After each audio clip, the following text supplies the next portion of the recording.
दुख निवारिणी महिषासुर मर्दनी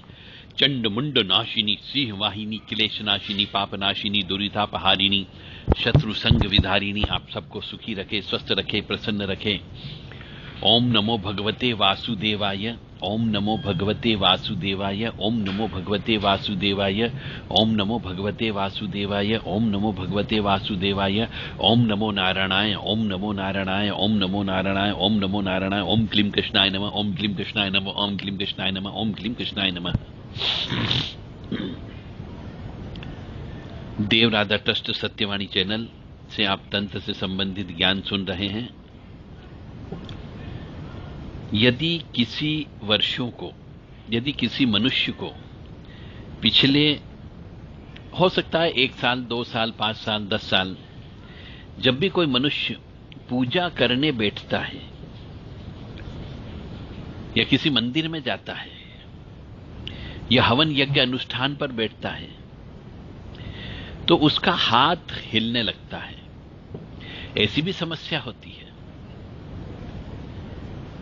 और जब उसका ऐसा हाथ हिलता है, पूजा पे बैठते समय ही हिलता है, तो इसका मतलब यह है कि कोई न कोई अदृश्य शक्ति उसके शरीर के साथ में चिपकी हुई है,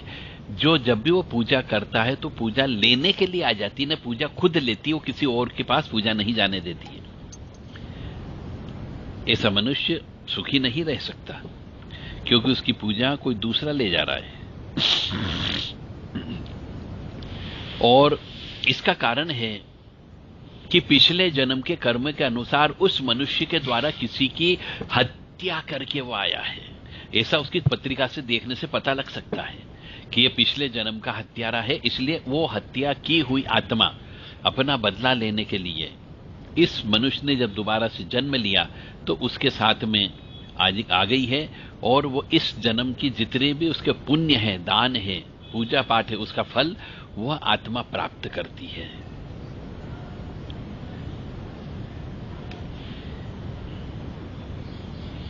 इसके लिए एक ही उपाय है ऐसे मनुष्य के लिए कि यदि वो श्रीमद् भागवत कथा पुराण करवा ले और नारायण बलि करवा ले किसी तीर्थ स्थल पर रह करके, तो उसके साथ चलने वाली ऐसी यह हत्यारीन आत्मा, ये ब्रह्म आत्मा कह सकते हैं अपन उसको, बुलाकी वीर किया जा सकता, वीर हो सकते हैं, इसकी मुक्ति मिल सकती है, उनको मोक्ष मिल जाएगा, वो आपके शरीर को छोड़ करके चले जाएंगे, तो ये हाथ हिलाना आपका बंद हो जाएगा। जय माता दी, जय मां कामाख्या। और ये कन्फर्म है कि जिसका भी पूजा करते समय शरीर में कोई शक्ति आती है या इस प्रकार से हाथ हिलाने वाली, पूरे शरीर को हिलाने वाली, सिर हिलाने वाली कोई ऐसी शक्ति आती है, तो इसका अर्थ यहां पर यह होता है कि पिछले जन्म की कोई न कोई अदृश्य आत्मा उसके साथ में है। ऐसे मनुष्यों के जन्म पत्रिका में